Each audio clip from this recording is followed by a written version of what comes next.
Assalamualaikum warahmatullahi wabarakatuh, teman-teman. Kembali lagi di YouTube channel saya, dan kali ini bersama siapa? Ahmad Zabadil. Yeah. Ahmad Zabadil Bahri, adik kelas saya di Al-Ikhlas Ujung Bone, yang telah menyelesaikan S1-nya di Al-Azhar, jurusan hadis ya, jurusan hadis. Kemudian pulang dari sana melanjutkan kuliah S2-nya di UIN Syarif Hidayatullah dengan jurusan yang sama. Sebenarnya lebih umum jurusan yang sekarang. Sekarang apa? Studi Islam. Oh, studi Islam. Tapi konsentrasinya di hadis tetap. Oh, di hadis juga. Yang pertama, saya penasaran artinya Zabadil Bahri apa? Namanya? Zabadil Bahri itu busa lautan, buih lautan. Oh gitu. Terus Badil maknanya namanya bagaimana? Ya sebenarnya kakek yang ngasih nama. Waktu itu. Apa niatnya katanya? Niatnya semoga, harapannya sih semoga ilmunya seperti buih di lautan. Tapi tak terhitung. Oh, gitu. Tapi ternyata seiring berjalannya waktu, baca-baca, konotasi Zabadil Bahri itu baik dalam Al-Quran ataupun dalam hadis itu ternyata konotasinya negatif. Selalu bersanding dengan dosa malah. Yang hadis kan yang ketika umat Islam jumlahnya kayak apa? Seperti buih di lautan. Secara kuantitatif banyak, tapi secara kualitas kurang. Ada juga yang zikir tertentu, siapa yang membaca zikir ini misalnya, lupa teksnya gimana. Ghufirat lahu dzunubuhu walau kanat mithla zabadil bahr. Jadi diampuni dosanya meskipun sebanyak buih di lautan. Ya. Tapi ya semoga seperti harapannya lah, nggak seperti. Insya Allah lah. Kan tergantung niat. Oke. Nah ini mempelajari soal hadis. Ke Mesir, kemudian mengambil konsentrasi hadis. Alasannya kenapa ambil hadis waktu ke Mesir? Sebenarnya termotivasi awalnya itu ketika di pondok. Waktu itu kan guru tak Ustaz Murdani. Kelas berapa ini? Konteksnya? Kalau Aliyah? Kalau nggak keliru Aliyah, kelas 2. Beliau ini mewajibkan dalam salah satu mata pelajaran kita itu hafal hadis arba'in. Hafal hadis arba'in. Alhamdulillah sempat selesai disetorkan sama beliau. Itu satu semester berarti ya? Lebih kayaknya, lebih dari 1 semester. Cuman ya termasuk cepat lah selesainya waktu itu. Akhirnya beliau motivasi, kamu pindah ke kitab Mukhtarul Hadis, lanjut hafalannya di situ. Lanjut. Akhirnya timbullah ketertarikan. Jadi konteksnya hadis arba'in itu adalah 40 hadis pilihan yang disusun oleh Imam Nawawi. Kan ada versi-versi lain. Kalau Mukhtarul Ahadis itu kitab yang disusun berdasarkan abjad ya kalau tidak salah. Abjad. Tapi yang kebanyakan itu yang 3 hadis, 1 hadis, hadis-hadis pilihan dan enak digunakan sebagai bahan ceramah. Nah, kalau teman-teman yang nonton cari bahan ceramah yang singkat-singkat dan biasanya kayak 3 hal, 2 hal, 4 hal yang disukai atau yang dibenci, itu kita Mukhtarul Hadis itu bagus. Nah, terus akhirnya belajar kitab Mukhtarul Hadis. Belajar kitab Mukhtarul Hadis. Terus motivasi kedua sebenarnya dari Ustaz Murdani sendiri. Beliau ketika menjelaskan caranya enak, penyampaiannya bagus, retorikanya bagus. Dan beliau kan waktu di UIN mengambil konsentrasi tafsir hadis. Jadi ya motivasinya dari situ. Berarti kurang lebih ya sama ya. Kalau saya kan Ustadz Amri, Ustadz Murdani, guru doktor. Dan tiga-tiganya kayak keren saja gitu. Kayak kita membaca hadis, kita memahami hadis gampang, dan ternyata semenakjubkan itu rahasia di baliknya. Berarti motivasinya dari melihat guru yang keren ya cara memahami hadisnya. Terus ketika sampai di Mesir, ternyata bagaimana mempelajari hadis di Mesir itu, gambarannya seperti bagaimana? Sebelum ke Mesir ya, anggapan saya pribadi sebelum berangkat ke Mesir, itu ketika belajar hadis selama sebelum berangkat itu saya mikirnya gini, nanti di Mesir bakal hafal banyak hadis, lebih banyak lagi. Jadi fokus ke riwayah, hadis riwayat. Dirayanya belum ngeh waktu itu. Nanti ketika sampai di Mesir, niat utama saya harus hafal Kutubus Sittah misalnya. Itu target awal. Itu target awal. belum paham situasinya. Akhirnya ketika sampai di Mesir ternyata ada yang disebut dengan ulumul hadis. Ilmu hadis ya. Dan tidak kalah menarik ternyata. Jadi di Azhar mungkin sangat jarang madah-madah atau mata kuliah yang mewajibkan kita untuk menghafal hadis. Justru yang lebih condong ke ulumul hadisnya. Ulumul hadis itu kayak bagaimana? Contohnya? Ya kayak ini. Apa sih standar ulama kita dalam menentukan status atau kualitas sebuah hadis? Apakah dia sahih, hasan, dhaif, atau dhaif dan seterusnya. Itu yang berarti awalnya pikirannya ketika masuk di Azhar kayaknya saya bakal hafal lebih banyak hadis lagi. Sampai di sana ternyata yang diajarkan justru ilmu-ilmu alatnya ya. Ilmu alatnya. Ilmu alatnya tentang hadis. Nah, terus selama belajar hadis, pelajaran apa yang paling disukai? Yang paling disukai sih termasuk ilmu ini dirasa asanid, ilal. Itu suka karena merasa tertantang, rumit. Sanatnya ya? Sanatnya, lebih ke sanatnya. Dan di Azhar itu dosen yang mengajar mata kuliah ilal itu bukan dosen sembarangan. Beliau memang guru besar di bidang hadis dan bukan sembarang guru besar karena nggak semua dosen di Azhar mampu mengajarkan mata kuliah itu ilal. Dan itu pun dipelajari di tingkat terakhir, tahun terakhir. Ilal ya? Ya, bisa dijelaskan kepada yang nonton ya. Ilal itu apa? Ilal itu kan bentuk plural dari kata illah. Illah itu tunggalnya. Artinya kecacatan atau cedera gitu. Nah, illat itu terbagi dua, ada yang mempengaruhi status sebuah hadis karena memang cacatnya besar. Contohnya keterputusan di sanad hadisnya ini. Ada gap antara informannya. Tidak ketemu antara satu periwayat dengan periwayat yang lain. Atau dideteksi bahwa salah satu informannya ini pembohong, kazab kalau istilah ininya, pendusta. Nah, itu kemungkinan besar hadisnya ditolak. Terus? Nah, tapi nanti pembahasan lebih dalam lagi ada illat itu kenapa rumit, karena susah untuk dideteksi. Sehingga karena misalnya ada di dalam hadis kan, sanad hadis banyak nama tuh. Nah, nama-nama perawi ini hampir-hampir mirip. Ada beberapa nama yang mirip. Bisa jadi misalnya dua orang dengan nama yang sama, yang satunya ini siqah, hafalannya, integritasnya kuat, terus keakuratan hafalannya kuat. Nah, di sisi lain perawi yang namanya sama ini satunya lemah. Tapi bukannya nama itu selalu ada binnya kan? Muhammad bin ini, Muhammad bin Ali bin. Iya. Nah, itu pun ada beberapa perawi bapaknya juga sama namanya, sampai kakeknya sama. Nah, disitulah tingkat kesulitan untuk mendeteksi adanya cacat illat itu. Makanya rumit. Makanya butuh sehingga kejelian ya untuk mendapatkan illat itu. Memang sih karena orang-orang Arab kan namanya kayak stoknya terbatas itu, namanya paling Muhammad, Abdullah, paling itu berputar di situ. Ya, nama-nama sahabat lah paling populer. Nah, terus apa lagi?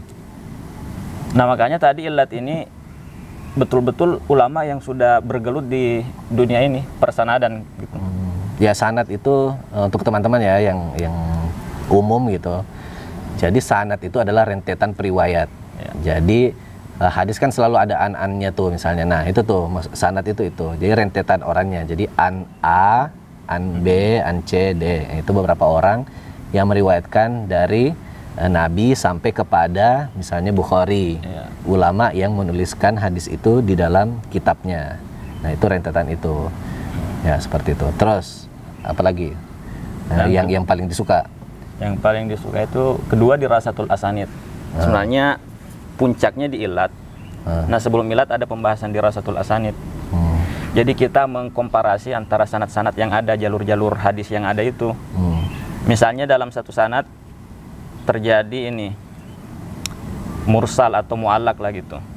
Ada mursal itu apa? Mu'allaq itu apa? Itu pembahasan ulumul hadis lah. Intinya ada sederhana.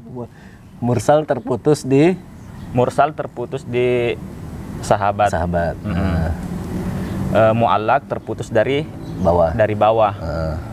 Nah, ketika kita meriksa di jalur yang lain, misalnya Imam At-Tirmidzi meriwayatkan satu hadis, itu jalurnya mursal atau mu'allaq. Kamu setuju At-Tirmidzi atau At-Turmuzi? At-Tirmidzi. Yang sering kalau yang Kiai Ali Mustafa Yaqub itu At-Turmuzi. Kan ada dua versi. Bahkan itu sebenarnya ini dalam bahasa Arab itu kan ada dibilang apa, musallasat kalau nggak salah. Jadi bisa dibaca At-Tirmidzi, At-Turmuzi, At-Tirmidzi. Kayak ini Ad-Dilala, Ad-Dulala, Ad-Dalala itu bisa tiga-tiganya. Bisa. Oke. Jadi itu nggak terlalu ini sih. Oke. Terus? Nah, misalnya Imam At-Tirmidzi meriwayatkan hadis mursal misalnya. Ternyata diperiksa dalam Sahih Bukhari, hadisnya muttasil, nyambung. Ya, jadi di situ serunya ketika kita mencari apakah jalur ini ada pendukungnya atau nggak ada. Ketika menemukan itu sama ketika belajar matematika misalnya. Setelah ini diterapkan rumus-rumusnya, ketemu perasaan gimana gitu. Oke. Ada kepuasan tersendiri ketika dapat ininya. Nah, ada saya ingat nih. Hadis aurat wanita. Yang wajah dan telapak tangan. Ya, itu kan ada yang menyebut hadis itu hadis mursal. Pernah ini nggak? Enggak. Pernah bahas nggak tentang itu? Belum pernah. Soalnya ini salah satu dalil yang digunakan Pak Quraisy ya. Ketika membahas jilbab, kata beliau, walaupun itu ada dalilnya, tapi dalilnya hadisnya mursal. Yang hadis itu. Tapi saya tidak tahu apakah ada jalur-jalur lain yang menegakkan itu. Tapi kan kalau kita lihat pendapat imam-imam kan semuanya mayoritas sepakat dengan itu kan. Mewajibkan aurat wanita semua kecuali wajah dan telapak tangan. Oke, itu yang paling suka. Kemudian kembali di Indonesia. Nah, apa nih bedanya? Belajar hadis juga di Indonesia. Bedanya yang Mbak Adil rasakan itu apa? Sebenarnya di kampus yang sekarang di Indonesia itu materi-materi yang dipelajari adalah bentuk pengulangan sebenarnya yang udah dipelajari di Azhar. Tapi ada beberapa ini corak-corak yang selama ini tidak saya temukan di Al-Azhar. Seperti apa tuh? Seperti kalau di Indo ini ketertarikan untuk mempelajari hadis dari sudut pandang orientalis misalnya, sudut pandang orang barat itu lebih lebih bertambah rasa penasaran untuk membaca hal-hal tersebut. Tapi bukannya sudah dipelajari juga di Azhar pandangan orientalis tentang hadis? Di Azhar dipelajari, cuman nggak begitu detail masalah orientalis karena fokus ke metode-metode ulama klasik. Sejauh ini menurutmu yang lebih unggul apa? Metode klasik, turos, atau orientalis? Terlepas dari saya mukmin dan terlepas dari dogma-dogma itu kan masalah sebelumnya, ini masalah sains nih kita bicaranya kan. Saya masih tetap mengunggulkan metode ulama-ulama klasik tentunya. Gitu. Karena? Ya karena mungkin ilmu saya yang masih terbatas dan pembacaan saya yang belum begitu luas. Ya selama ini masih tetap lebih unggul yang ulama klasik dari segi detailnya, akuratnya, akurasinya, semua udah komplit lah. Hampir nggak komplit. Selain bahwa di pembelajaran hadis di Indonesia lebih detail ketika membicarakan orientalis, pandangan orientalis dalam ilmu hadis, apalagi?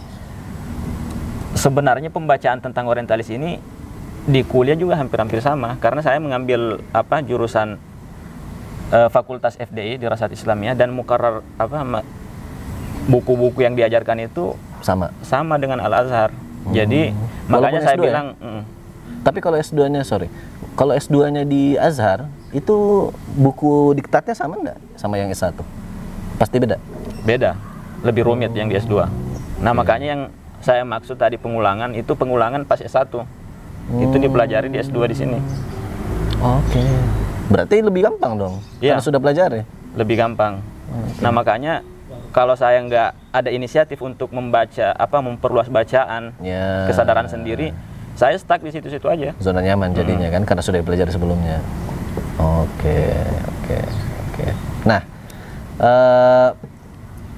penelitiannya ini apa? Buat tesisnya udah ada ya? Udah, alhamdulillah. Itu tentang apa itu yang mau diteliti? Nah, itu tentang jarh wa ta'dil lagi. Jarh wa ta'dil lagi. Tapi fokus di satu kitab tertentu apa? Studi kitab di atau salah satu perawi. Yazid ibnu Abi Ziyad. Jadi judulnya Yazid ibnu Abi Ziyad wa ikhtilafun nuqat fihi jarhan wa ta'dilan wa asaru dzalika ala marwiyatihi. Indonesianya Yazid bin Abi Ziyad dan kontroversi kritikus hadis mengenainya. Dan implikasinya terhadap riwayat-riwayatnya dalam kanonik. Dibatasi di Kutubus Sittah. Kutubus Sittah. Kutubus Sittah itu 6 kitab utama yang paling sahih, yang paling valid ya di kalangan Sunni. Di kalangan Sunni. Karena beda lagi nih antara kitab hadisnya Sunni sama apa Syiah. Ini terakhir. Saya mau ajak Badil ke diskusi yang lebih kontekstual dengan masyarakat Indonesia. Di kita ketika ada masalah itu kan selalu ini kan sudah jelas hadisnya nih. Kadang-kadang masyarakat itu mempertanyakan hasil ini saya ya. Kenapa sih hadis yang sahih, hadisnya sudah sahih, tapi kenapa masih diperdebatkan pengamalannya? Nah itu kan kalangan awam seperti itu kan. Ini hadisnya sahih, tapi kok masih diperdebatkan gitu. Yang memperdebatkan ini kalangan awam sendiri awam. Enggak. Karena kan misalnya begini, misalnya ada satu kasus, kemudian awam kan landasannya pokoknya mereka udah dapat satu poster misalnya di situ udah ada hadisnya. Misalnya gini deh, kemarin saya dengar khutbah, kan, yang kayak gitu. Saya dengar khutbah, khatibnya bilang mengutip hadis, jika kalian menemukan kelompok orang-orang kaum Nabi Lut, maksudnya itu LGBT yang dia tuju sebetulnya, maka bunuhlah. Nah itu kan sahih kan, anggaplah sahih ya. Tapi kayaknya pembacaan saya tidak disepakati kesahihannya, tapi anggaplah hadis itu sahih. Kemudian masyarakat awam kan bisa jadi mengambil itu mentah-mentah. Nah itu kan bisa menjadi masalah tuh. Kalau ini menurut hemat saya itu sebenarnya kembali ke yang menyampaikan, kembali ke dai-dainya. Dengan harapan dia bisa lebih bijak gitu. Tapi kan masalahnya gini ya. Ya walaupun dia tidak menjelaskan, tapi kan hadisnya sudah sahih dan katanya sudah seperti itu. Apalagi yang mau dijelaskan gitu. Kesannya kayak gitu.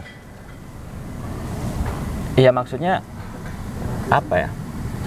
Makanya di Al-Azhar itu ada salah satu mata kuliah usulud dakwah, metode dalam berdakwah. Nah, tidak semua yang kita ketahui itu harus dikatakan dan disampaikan depan umum.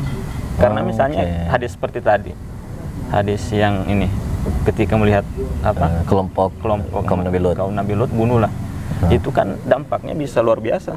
Apalagi ketika yang mendengarkan orang-orang yang mempunyai girah beragama yang tinggi, tapi ternyata basicnya lemah. Akhirnya menelan mentah-mentah. Nah, dari situ kan bisa muncul pertanyaan begini, Badil. Berarti kan apakah ilmu hadis ini tidak cocok untuk semua orang? Atau apakah belajar hadis itu wajib untuk semua orang? Karena kan kalau kayak begitu, berarti kan masyarakat kan misalnya begini, mereka kan membaca bahwa Nabi itu meninggalkan Al-Quran dan Sunnah, ya kan? Meninggalkan Al-Quran dan Sunnah. Nah, ketika kita mengatakan bahwa berarti kan jangan mentah-mentah menelan hadis, harus dipelajari dulu dan sebagainya, itu kan seakan-akan berarti semua orang wajib dong belajar ilmu hadis kalau seperti itu, atau bagaimana? Iya, enggak juga. Berarti belajar hadis itu saya rasa fardu kifayah lah. Idza qama bihil ba'sa qata 'anil batin. Kalau sudah ada yang pelajari, maka keguguran yang lain itu udah kewajiban yang lain udah gugur. Berarti awam harus taklid. Gimana ya? Ini kok gimana? Ya memang kembali ke ininya sih. Kalau saya sepakat dengan taklid. Jadi bahwa awam itu ya memang nggak boleh nggak boleh, jangan bicara hadis deh. Kamu harus ngikutin apa pemahamannya ulama tentang hadis itu. Jangan telan mentah-mentah. Iya. Sepakat nggak? Sepakat. Karena analoginya gini. Ya. Orang awam bisa nggak bicara masalah apa kesehatan yang detail, sifatnya detail, yang nggak bisa dibahas kecuali para dokter misalnya, kan bisa menyesatkan. Atau bicara masalah obat, misalnya nih kurir bisa bicara masalah obat, itu kan bukan bidangnya sama sekali.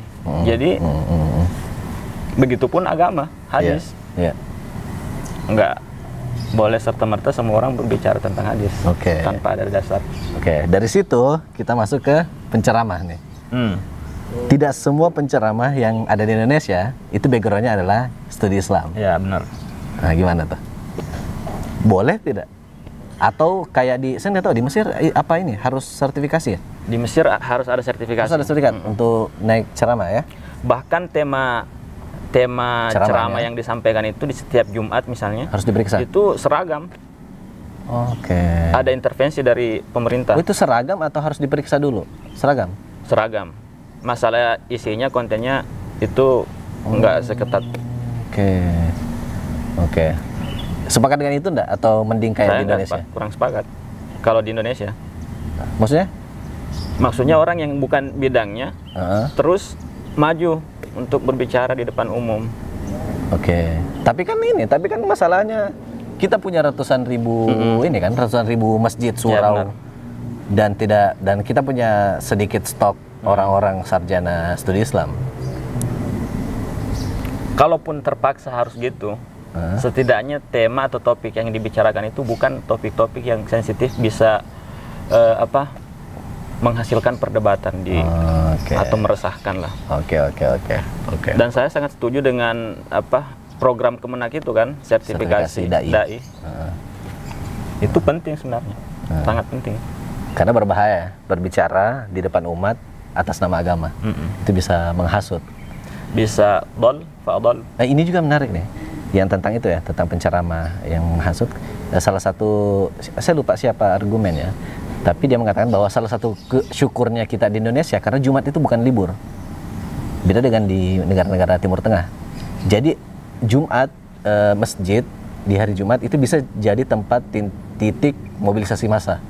Kalau di Indonesia enggak, karena bukan hari libur. Kalau di Timur Tengah kan hari libur, Jumat, Sabtu. Nah, jadi itu bisa jadi tempat mobilisasi dan posisi khatib di saat itu menjadi sangat urgen. Karena itu bisa jadi bahaya. Media penyebaran paham gitu. Jadi kalau misalnya khatibnya memprovokasi, itu bisa langsung mobilisasi tuh. Setelah Jumat langsung bergerak. Nah, tapi di Indonesia nggak bisa kayak gitu. Karena bukan hari libur. Jadi orang punya kesibukan masing-masing setelah sholat Jumat. Nah, gitu. Jadi separah-parahnya khotibnya misalnya memprovokasi umat, nah, itu masih bisa di counter dengan adanya kondisi di mana masyarakat kita itu ada kegiatan setelah Jumat. Tapi kayaknya di Timur Tengah, khususnya di Mesir, itu mereka mempunyai solusi lain untuk mencegah hal tersebut. Apa itu? Contohnya masjid-masjid di Mesir itu nggak buka 24 jam. Jadi setelah sholat 5 waktu itu ditutup masjidnya.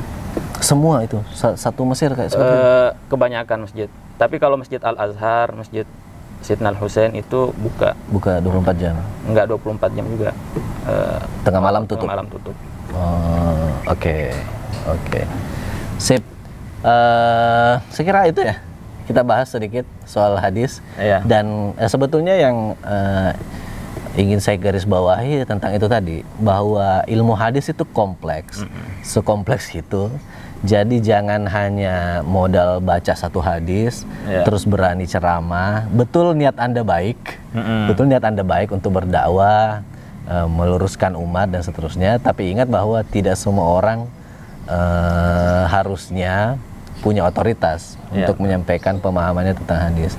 Tidak bisa menggunakan dalil kayak tapi kan berdakwah kan kewajiban untuk setiap individu kan, balighu anni walau ayat katanya kan, sampaikan walaupun satu ayat.